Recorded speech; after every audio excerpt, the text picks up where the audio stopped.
Okay, continuing on, because my card got full, so this will be the third part of that video, because I don't yet have the ability to edit videos yet, so I'm working on it. So I will literally have the ability with my 32-inch loom with my 7.5-inch heddles. I have two right now. I get a third, and I can do a density of 22 ends per inch, and I can make this. I mean, so all of you historical Tudor tailor people out there who want historical reenactment clothing and such in the near future, in the next several years, you can call me up. I'm gonna make you something nice. You'll look beautiful. Trust me. Trust me. So yeah, so this book, and it even talks about growing and processing and when to do it. Like, they traditionally grew it. They planted in the ground. They got it in the ground. Good Friday. Now that's in like places like Holland and Ireland where it's cool and wet. So it's probably going to be different in moist, warm, hot Virginia. Especially like when we have droughts and such. So this book is it's so important. It is so important. It's out of print. It's hard to come by. There's two other books. Here's the glossary. There's two other books that I want that are also out of print. I'm pretty sure the flax one is out of print, but the other one is definitely out of print. At least that what's it called? That edition is definitely out of print. But I want those. Those are pretty much the last two ones, and I'll tell you about those at a later date because I don't have the ability to look that up right now. Well, actually, no. Let's see if we can look this up.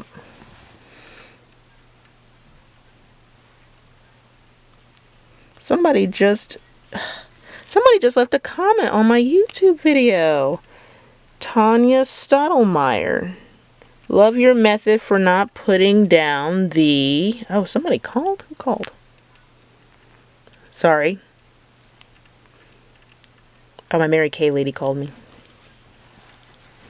You said, love your method for not putting down the shuttle. We'll try that on my next product. You totally should, Tanya. I totally suggest it because I think it's more efficient and easier. And actually, what gave me that idea was inventive weaving on a little loom. Well, let's see what it says. Let's see if I can find it.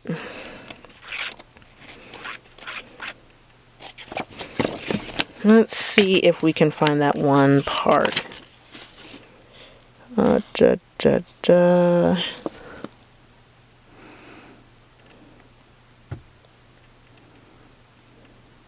Alright, so it talks about shuttles on page 65.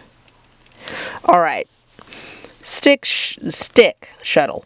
The simplest shuttle. And what I have here is that stick shuttles take more skill to weave with efficiently, but they can hold 3 times as much yarn as a boat shuttle at the same size. Let's see.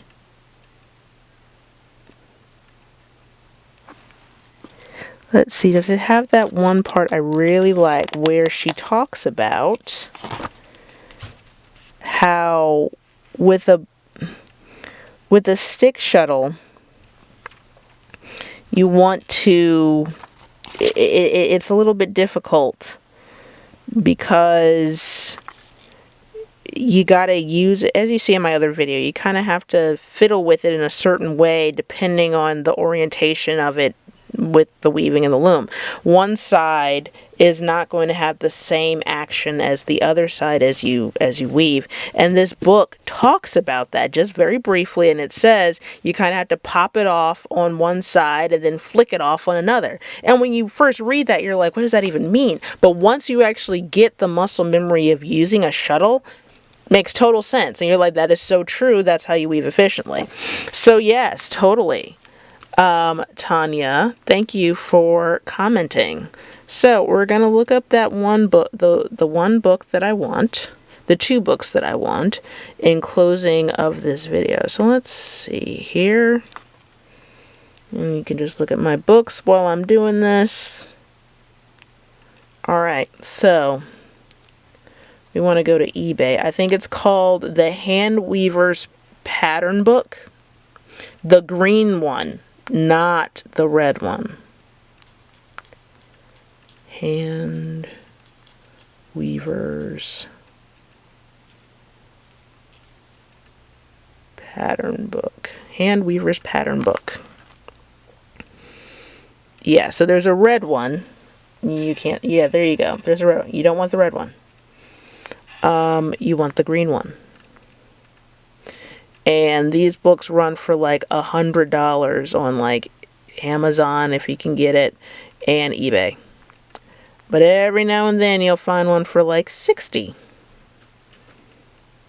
So you want the, can you see that? You can't see that. Oh, there you go. You can kind of see it. You want the green one, not the red one. Alright, so that's a Hand Weaver's Pattern Book by Marguerite Porter Davison. The other one, and that's for 4-shaft weaving. The other book I want to get is Linen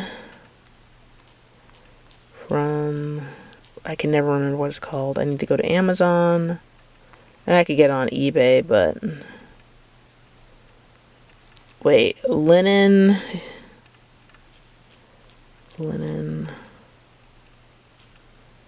flax book. Sorry, I'm typing with one hand. So, okay, here it is. Linen from Flaxseed to Woven Cloth. So, the hardcover book is like $50. And it's a book I want. I could buy it used for $33. Don't quite have the money for that right now.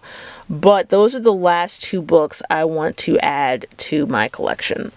Really, there's not a whole lot of weaving books in the first place, and I've kind of got all of the ones as it is for weaving with the rigid head loom. There's not that many books out there for it. And the ones I like, these little ones, were not very expensive, so I was able to just kind of collect them very easily. This one is the most exhaustive in terms of all the different things you can do with the rigid head loom, including beadwork and wire work and making jewelry and all that cool stuff.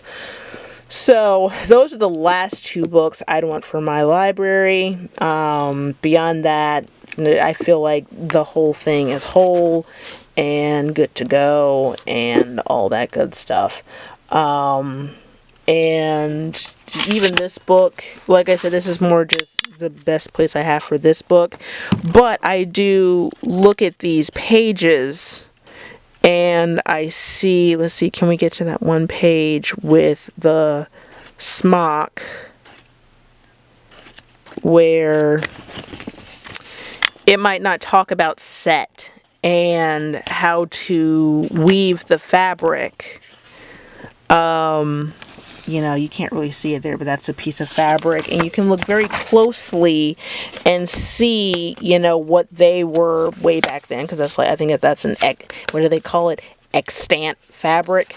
You know, so you can see what kind of fine fabrics we're looking at. I mean, because that's the thing, you can look at your own clothes, but we have all these machines that allow you to weave and knit things that are incredibly infinitesimally small, and that would probably not translate the same as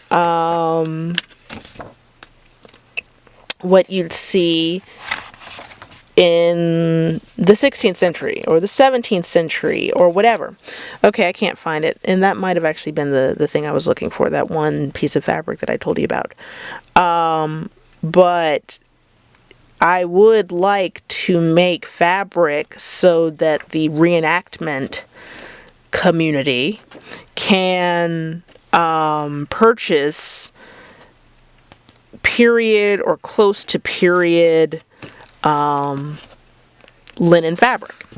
In fact, I was watching, what's it called? Burley and Trowbridge the other day, and they said, on their One Curdle to Rule Them All, they said that linen today is not made the same way as it was back then. It is probably not the same quality in terms of it being a good quality. There's a lot of different reasons for that. I know some of them, but I won't go into that here. But some of those reasons include the fact that the manufacturing, the processing, you're not going to get high quality line flax like you used to. That's a jargon and stuff for another day. So I would like to do some, reenactment or like historically accurate type fabrics and such. And also selling to artisans and just people who want to make things out of homespun linen. All right, so that is a 3-part video series on my library. I have starting an Etsy business for dummies. I have not had, it was helpful. Maybe not super helpful, but this one I'll probably give away so somebody else can be inspired to start a business. But everything else, like I would I would take serious issue to any of these books going away. They are invaluable. Knowledge is power. You lose your knowledge, you lose everything. So keep your knowledge.